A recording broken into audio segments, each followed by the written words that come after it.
All right, welcome to the Side Action episode 24 of season 5. My name is Jim Weglars, aka Wegs. You can follow me at Wegspool on Twitter and on Instagram.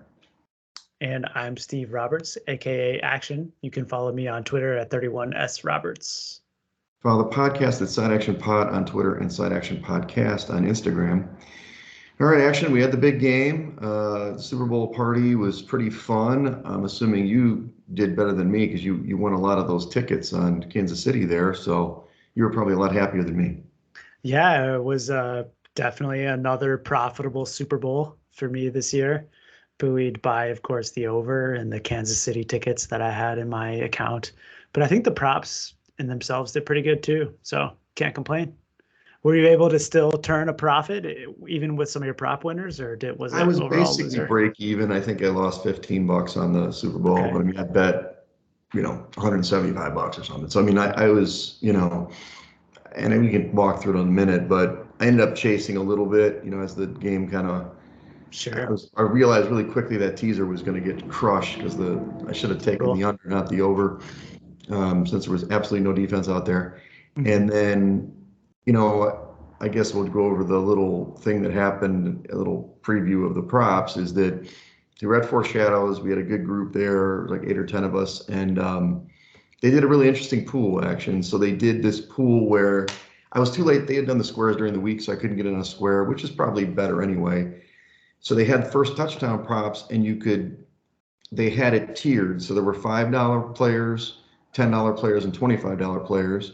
Like the Kelseys, AJ Browns, Hertz were $25 to buy Uh-huh. in. You had your Gainwells, I think Devontae Smith was a $10 guy. And then you had like, the defenses and Mahomes rushing and stuff for the $5. You could basically put $60 down, just pick a bunch of people, right? You could bet like the whole board if you wanted to. And that was the pool essentially. So when the first touchdown, when Gainwell fell an inch short, um, I was jumping up and down because I knew not only did I get the 310 on the anytime that I bet, but I was super excited about the pool. And I started running to the table, and then they're like, "Oh, there's a review." I'm like, "No!" And so he falls an inch short, and it turns out that I would have won like $500, man. We would have split. There's only two of us out of the entire pool That picked that Gainwell. picked Gainwell. Wow. Yeah, the whole Wow. bar, there were only two of us. So was So it a first touchdown pool? first touchdown, Oh, first okay, touchdown. okay. Yes. Wow. So it was like, damn it. And of course, Hertz just gets, pushed in, and that was that. I'm like, extend the ball. But, what are you going to do? But Yeah. anyway, overall, we had a good time. We started doing these kind of stupid things that I've done in the past where I just pit people together, like against each other. I'm like, whether it's a commercial bet, like I had a bet with a girl, like, what's going to show first, an animal or a baby in a commercial? Of course, the animal won there. Um, we had like male or female celebrity. We had, I guess it was like touchdown or field goal on some of those drives and stuff like that. So it was just kind of $5 against each other, just to make it interesting amongst the like you and I, we'd be looking at all of our regular props, but I got Sure. everybody, the non-betters, to get in on all the different, mini props. So it Nice. was fun. Sounds like a good time. Yeah, yeah. So well, let's go over the Super Bowl itself. Action. Final score 38-35. I guess you foresaw this. I didn't think it was going to be that many points. I think a lot of factored in was this field, and now that I'm reading all about how the field was trash and it was like an ice skating rink, so nobody could get to the passers. And it was funny. I look at the official score. It said 2 sacks. I looked at the play-by-play. I only see one, but bottom line is the Eagles did not get a sack in the game, and I think Kansas City got the sacks when Hurts ran out of bounds, Yep. short of the line. So it wasn't even really an actual sack. But you hit the money line, you hit the +1, you plus the 1.5 for Kansas City. I lose my 550 on the future, but I did go in game Kansas City. I didn't get when they were down by 10. I got when they were down by 6 at plus 145 to plus 145 to get a little money back in the account on the result. Nice. Yeah. Well, I mean, that's good for you hitting the end game number there because I mean, it was after halftime, at halftime, well, first we should talk about the injury because I Yeah. mean, Mahomes, I don't know if he was like play acting or what, but No. he could barely walk after that hit. And then he came out of halftime and he was like scrambling and running all over the place. It was incredible. I couldn't believe that the Chiefs looked as good as they did in the second half. I don't think the Eagles stopped them a single time. They didn't. No, you know what Toradol does? That it was such a long halftime show. He had plenty of time for that drug to kick in for Rihanna, to do her. And we didn't mention that. Of course, Rihanna has a baby, or is having a baby, number two. So that was all Did the rage. did you But know? I didn't Did, know, but we were looking, and I'm like, when my dad says it, I'm like, Dad, don't be insensitive. But then it was like when my dad guessed that she was pregnant, I'm like, everybody knows now. But she said there was going to be a special guest star. Well, apparently it was the uh, baby. it was the 'Cause we were baby. waiting. When's Kanye coming out? When's Drake or somebody? Eminem. But to get back to your point, yeah, in the first half the Eagles dominated, but they were only up by 6 or 10, I guess. Mhm. Um, they had an opportunity. I think that fumble, the big fumble that Hurts had, midfield, just it was kind of like when Mahomes did that crazy fumble Yeah, you're against right. Cincinnati. But in that case, they took it to the house, or in this case, took it to the house. So, but they still were moving the ball at will on Kansas City. Their defense was bad. But you're right, Mahomes, his mobility, Pacheco, they started running the ball more in the second half. To Mhm. your point, I heard that Mahomes was 13 of 14 in the second half passing. So he had one incompletion. It was actually a throwaway. So, the guy who, it's Gannon, I can't remember his first name, the defensive coordinator, he's now the coach of Arizona. Good luck, Arizona. The guy didn't make any adjustments during the game or at halftime, and he just let Mahomes throw wide open shots all damn game. It was really Yeah, weird. yeah, I guess lost in this whole thing is Hurts had an amazing game. I mean, 304 yards passing, four total touchdowns, 70 yards rushing. I mean, a historic performance for any quarterback in a Super Bowl, and he loses. So it was just a bummer in the end. yeah. It's history will probably forget that performance because they lost the game. It's unfortunate. Yeah. Yeah. And the other thing I was going to say is that give Andy Reid a lot of credit. The two touchdowns in the red zone I think they were both third downs. I Mm. mean, clearly they had no idea. What I heard the replayer when people were talking about it was the Eagles thought they were slick. I don't know if you heard that they hired Vic Fangio for 2 weeks. Yeah. Did you hear that story? Hmm. So they were obviously scouting plays. So they were reading the play, but unfortunately, hey, Andy Reid said they're reading this play. We're going to throw this wrinkle in it, and the guy's wide open on both sides of the field. It was the same play. They ran it on just different sides of the field, and so Reid just kind of put on a master class in the second half, and good for them. But in the end, I mean, I was salty about the penalty. We all can talk about that defensive holding, but in the end, it was a good football game, and it was a shame that they couldn't get a real chance at the end. But Mahomes gets the MVP plus 130. Yeah. I mean, he played awesome. Like you mentioned, though, he didn't really have to make any difficult throws. It seems like all of his wide receivers were open in the second half, and I mean, he just did what he had to do to win the game. The punt return by Tony was really Mm. huge too. I mean, that can't be So, lost in the one. I think it was a 1 point game at the time. They were up by one, and that was a huge play. well, and I thought the play of the game per se, and really the mistake of the game, it was 3rd and 2 for the Eagles on that third down in Hmm. their own zone. They threw the ball. They've been running all game. Instead, they run this play, and good for Spagnuolo for blitzing the house on Hurts to get him out of the pocket. He threw it away, and then that forces the punt. It was a bad punt. Tony returns it. He only had like 4 touches in the game. One was a huge punt return, and one was a touchdown. So he made a big impact on limited touches there. Definitely. So we go over some of these props. The touchback hit in the first one, you had Mahomes. We talked about that. The first score was Philly, and Casey hit the last score. The two-pointer hit plus 240. I don't know if you bet that. I didn't end up betting that one, shamefully, but it did hit. For the props, I mean, Hertz blasted the yards and total Yeah. yards. He didn't get over the touchdowns. And on the flip side, Mahomes, I mean, only 182 yards in this game, so he was vastly under his prop and his total yards. Now he did get his rushing prop easily, and I thought that was kind of more or less I guess the third play of the game. You had the punt or the fumble return for a touchdown, the punt return, and then that run on I think it was 2nd and long, 2nd and 8, and he ran the ball for like 26 or something yards. His Hmm. longest run of the season, by the way. and it got him in Wow. the red zone and set up the final sequence. Yeah, that was remarkable. He had a big run on the first drive of the second half too that got them down to like the 10-yard line. So Mm, at that point, like you knew he was going to be looking to run. I think he went over his rushing attempts and of course the rushing yardage prop as well. he did.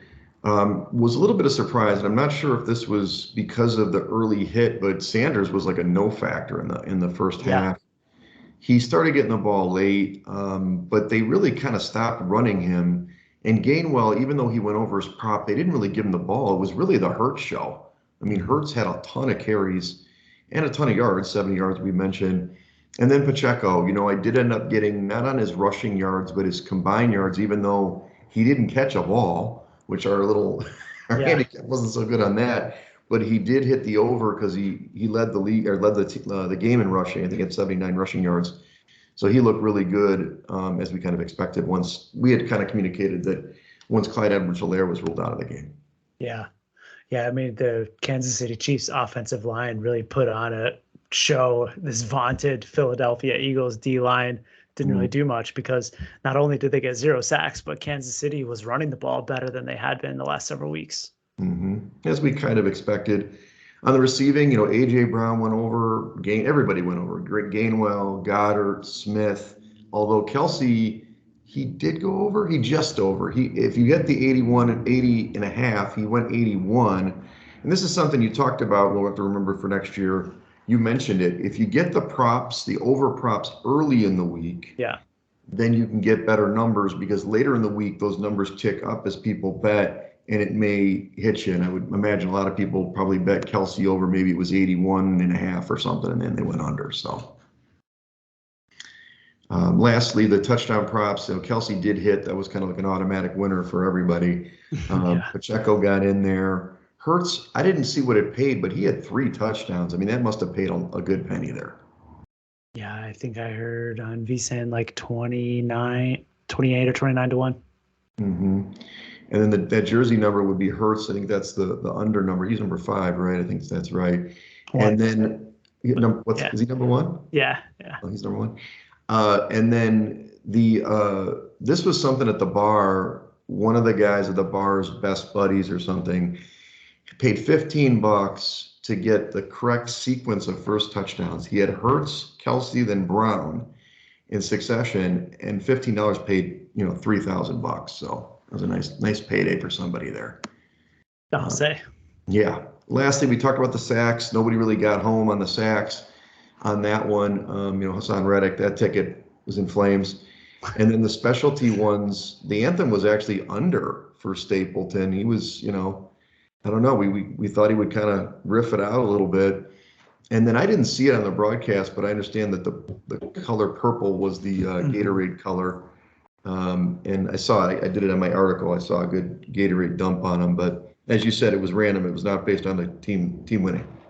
Yeah, weird they didn't show that video on the broadcast. I had to look for it later on Twitter and saw there was like a still photo of Reed getting dumped with the purple Gatorade, but it was kind of strange they didn't show it. Yeah. So general takeaways, I mean, look, great NFL season, probably the right teams that played. I mean, maybe you could have said Cincinnati here at the end. Hmm. San Francisco, I think, but Purdy wasn't going to make it. Going for next year, I mean, obviously the sky's the limit with KC because most of our guys are pretty young and they've already paid Mahomes. And I think True. Kelsey's okay. Maybe their defense needs to be revamped a little bit. On the Philly side, the big question is, are they going to extend Hurts? And then it becomes a little tougher to have that same depth that they had this year on both on defense and on offense because you're paying the quarterback. So like they kept talking about it on VSiN this week that the formula was 2 different formulas. You had a guy in a rookie Yeah. deal, and then you had an elite quarterback, well, and obviously elite tight end, and then really a lot of fill-in players. I mean, Chris Jones is a great player, but I mean, my point is they went there's 2 different models that in the team build. Yeah, really interesting. I mean, surely Philadelphia is going to lose some of their players just to free agency and having Mhm. to pay the quarterback, presumably. But you're right. I think Kansas City certainly has to be listed as the favorite next season with Mahomes playing quarterback. I mean, they're the best team just from that alone. Right, exactly. I mean, the only thing I would say is AFC's loaded, so and they might get, Rodgers. We have to mention the proxy. I'm sure he's not listening, but his sadness. He's shedding a tear for Derek Carr somewhere. But Mhm. don't worry, he'll still be in the AFC somewhere because he'll be in some crappy team, or maybe the Jets, which aren't bad. But Would you consider shopping for any of these AFC teams a little bit lower down that are in the market for Aaron Rodgers, et cetera? I don't know about Aaron Rodgers. I mean, I could. I don't know. After the whole Denver debacle, I mean, a lot of people talked up Sean Payton, with Russell. Could there be a turnaround? I mean, if you're talking about Super Bowl futures, I mean, the Bengals are the team I put some money on now. They'll be down the board. Mhm. They're probably the second or probably the third favorite. I bet you Buffalo's up there Yeah. behind KC. But you'd still got to look at the NFC, man, because the bottom line is, in the end, obviously, the Eagles didn't win. I did think they probably should have won the game, but they're going to have just as good a chance because, they're going to have an easier path, especially if Rodgers leaves Green Bay. I mean, you got San Francisco, you've got Dallas and Philly, and then we'll see what happens with Minnesota or your Detroit Lions or something like that. I mean, those teams, in my mind, don't compare to the AFC teams at this point. But that's just my take on Yeah, certainly. But I mean, if you're looking at longer shots, going to the NFC side of the board it. has to be your first look because Oh, yeah. when you compare the two conferences, it's ridiculous how much talent there is in the AFC versus the NFC. If you can pick out a team that makes it to the championship or the Super Bowl, like the Mhm. Eagles this year, then you can have a lot of room to maneuver. Yeah, and do a true hedge action, not like what I did. Uh, you Fair. live and you learn. Yeah. Overall, I was profitable in the playoffs. I can't really complain. So Yeah. I mean, I don't know about you, but supremely profitable NFL season for yours truly. yeah, I didn't do much during the regular season. A lot of weird stuff. I didn't really bet that much, but playoffs. I think it was like 7x, man. I mean, just raking in every week. Just even with splitting at the end here, I was still up like 6.7 units or whatever. So. Nice. And that's on $50. It wasn't like, $10 like I normally do. So, so that was a good turnout. Can't complain. Well, let's turn the page action to college basketball. This is our love. We've only got like whatever, 6, 7, 8 weeks or something of this left. And, we got to get fine tuned. There's a big game going on now. I think the game's probably over, Tennessee and Alabama, but there's a ton of games that have been played, and as we already mentioned in college basketball in our preview a couple weeks ago, it's wide open, and it just continues to be wide open. So when we look at last week's card, I guess I should update this. We went 3-2. Is Yeah. that right? Yeah, we went three Yeah. and two, and so the aforementioned, Alabama. We thought Auburn would come home, but they've struggled a little bit even, and Alabama's a really good team. They're still playing tough against Tennessee on the road. So they're really a good team. They came home on the road, but also UConn, they ended up covering the late number. I think our early number was a little lower than this, and they got inside that. They only lost by 3, 56-53 at Creighton, but they're still struggling in the Big East. And Mhm. then Rutgers, they're not good on the road, but they lost last night at home. I don't know if you noticed that. Yeah, Nebraska of all Yeah. teams. I added a Rutgers game that we'll talk about for the next week, but they are not playing so well since they lost their power forward to injury. There you go. Good call. And then Baylor, this is a sneaky team action. I think, they've got a great coach. They've got a good program. They covered on the road at TCU. I mean, short number, 2 points and 72-68. You mentioned, I think TCU had an injury last week. Mhm. So we did like that, but that's a team to watch. And then Providence did win last night. When Ed Cooley is a dog, especially at home, you got to watch that guy. And they won the game outright against Creighton. Yeah, double overtime. That game last night was probably the game of the year, at least for my eyes. I mean, it was back and forth, and I feel like Creighton had many chances to win that game, but ultimately the Friars got it done. Yeah, exactly. Well, as we look at this week, we've got a game here on Thursday that you like, or we're going to talk about. Your Boilers, they obviously lost at Northwestern, a little bit surprising. That was on Super Bowl Sunday. Now they're going to Maryland, and Maryland's been playing better They're a very short favorite, 1 point on the road per. Is this actual line or is this a Ken Palm? Actually, I was just thinking that this is a Ken Palm line, but I am going to pull up actual line. Purdue -1. Look at that. Ken Look at Palm this. strikes again. What do you know? He knows. This is at 6:30 Eastern, so an early game. You know, we can talk a bit about your team a little bit as we kind of go through the season here. They've got the young guards. If they turn the ball over, they lose, right? Because Yep. they got Edie. This Maryland team's playing really good. So I don't know, man. I kind of would probably take your, hey, follow the home team, even though it didn't work out perfect last week against your Boilers. Yeah, the Maryland Terrapins unblemished at home in conference play. They did drop one game in the non-con to UCLA, but I think this Maryland team is a little bit different at home. We saw them put a pretty good beating on Indiana a few weeks back. And on top of that, in the first meeting between Purdue and Maryland this season in West Lafayette, Maryland held them to 58 points in a 3-point defeat. So they certainly let Zach Edey get his in that first game, which most teams have this season, but they Right. really shut down all of the other Boilermakers. And I have every expectation that Purdue is going to drop another game tomorrow night at Maryland. So I'm going to play them on the money line. Yeah, and to your point, Edie scored a ton of points against Indiana and they lost. He Mm-hmm. scored a pretty good number of points against Northwestern and they lost. So maybe that is the model. Let him eat, not 100%, but, let him get in there, do his thing and shut down the perimeter. And then in the end, he probably tires, I would guess, as the game goes on. Yep. So on Friday night, I was just searching, dude. I really, I know you love the Friday night action, man. I'm just trying, buddy. And originally, I picked New Mexico at San Diego State or San Jose State because New Mexico was like the darling of the NCAA basketball at the beginning of the season. They have cratered. I don't know if they've lost some players or what. And, San Jose State usually sucks, but this year they're not bad. They're actually decent. Yeah. Um, they're kind of coming on in the Mountain West. Otherwise, we're talking about the Ivy League on Friday night. So New Mexico is actually San Jose State is a 1 point favorite at home per your Ken Palm rating here. I'd probably go with them on this one. They're the Trojans, right? Is that right? I think you're right. Yeah. San I'd go with the Jose. Trojans over the Lobos in this one. Yeah, I mean, I think you're on to something there. We talked last week that my mantra is home team predominantly this season. And so certainly New Mexico has a pretty powerful home court advantage when they're playing at the Pit in Albuquerque, but going on the road to San Jose could be a different story.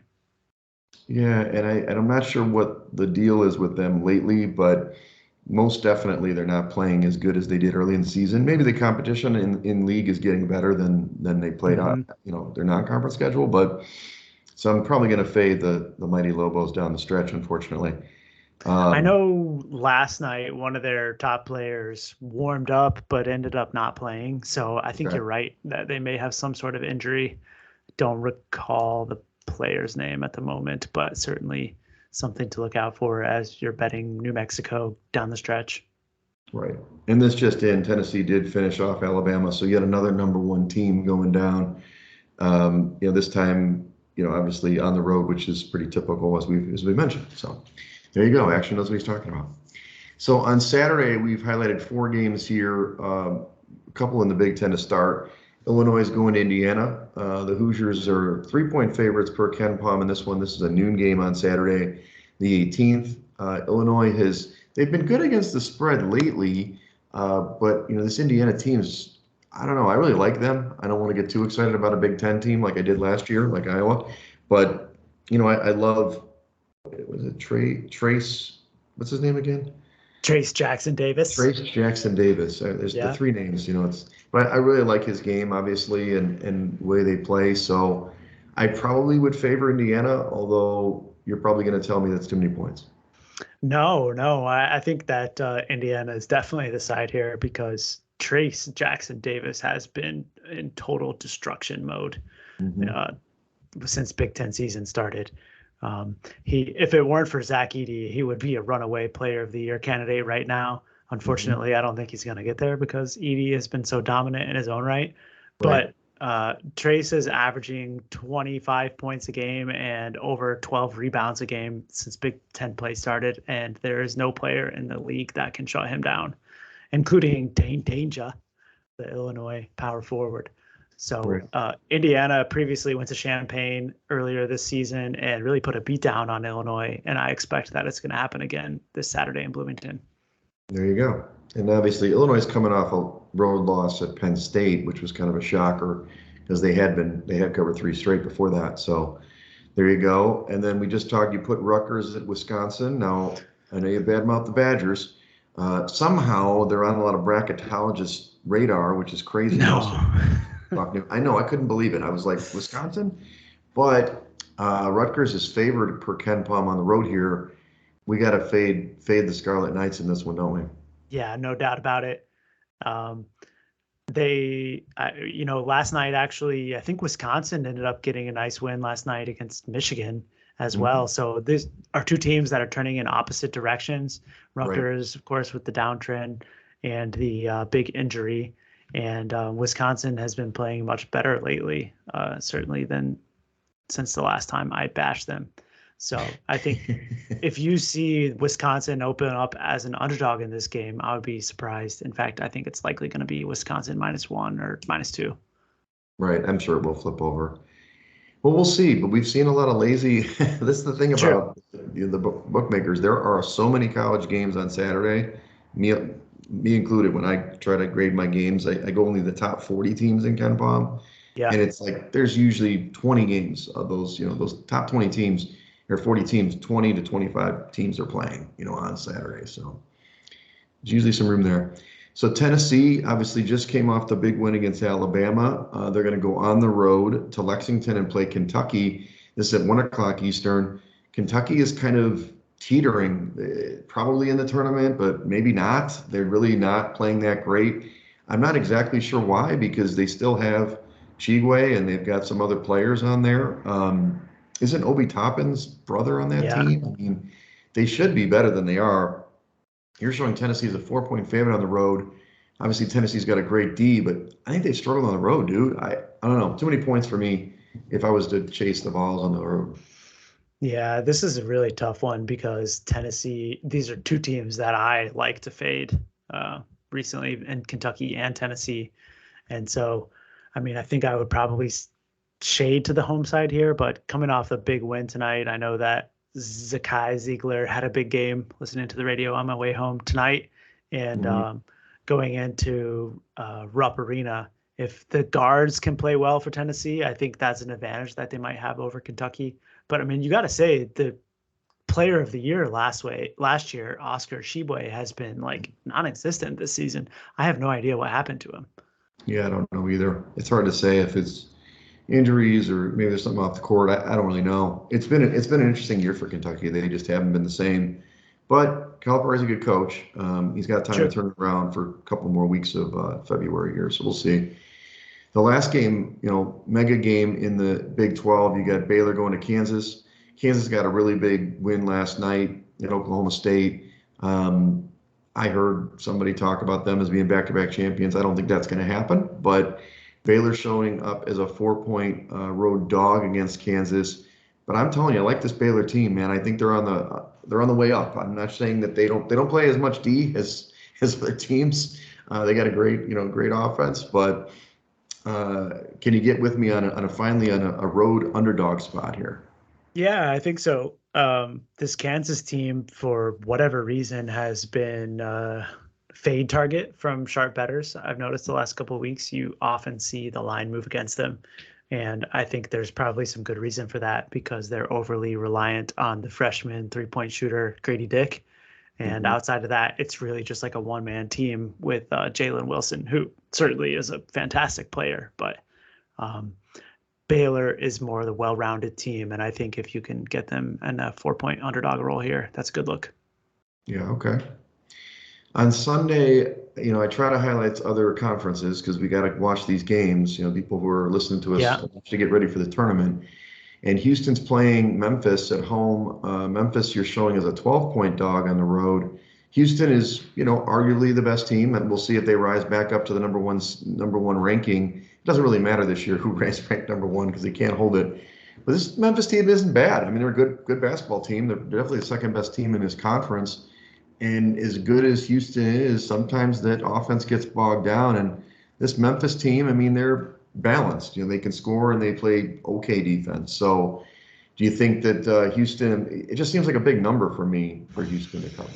It is a big number. You're right. 35th ranked according to Ken Palm, and you have to imagine that this 12-point margin that Ken has projected seems like a little bit too much. And Mhm. I agree. I think that I would be looking to the dog here. I mean, I don't know how many players were on Memphis last year that are here, but this is a team that beat Houston last year. They beat them at Mm-hmm. least once. They were bloodbaths last year, just great games. And Houston, what I've noticed, I mean, they have such good defense, no doubt, but they can have stretches where they just go stagnant, so the teams can stay in. So maybe the angle, this is an action angle. Maybe it's the first half, the I first like half it. of the line for Memphis. Look at that, actually. I I'm mean, trying. if you're playing big dogs like this, I don't hate going with the first half and just seeing if they can get there. Right. And then Houston could potentially stretch the lead in the second half. And I've seen that in a couple of their games. I'm like, oh, game's close at halftime, and then they just Mm-hmm. strangle it in the second half. That defense is really good. The last game I've highlighted is Tuesday, assuming we'll record on Wednesday, Thursday next week. You've got back to the Big 12, Iowa State and Texas. This is at 9 o'clock Eastern on Tuesday. So Iowa State, this is a team that I was going to get all on board with. I mean, they're really good sometimes, but then they drop games. I mean, the Big 12 is it's a Mm-hmm. minefield. It's impossible to win in this league. I mean, you saw like Texas got beat at Texas Tech the other night. Yeah, last night. And this is a Texas Tech team that's got, I think that was their third win in the conference. But when you watch them play Texas, they were just as good at Texas. It was like this league, and even Oklahoma's winning in this league. Mm-hmm. So anyway, Texas at home against Iowa State. You don't have an imputed line in this one. What are you thinking here? You think this is just to stick to the home favorite likely? Yeah, it does. Let's see here. Texas. This is Tuesday, right? It looks like Ken Palm has Texas -5 in this game, Okay. which is probably about right at the game in Austin. I think that I honestly would side to the home team here.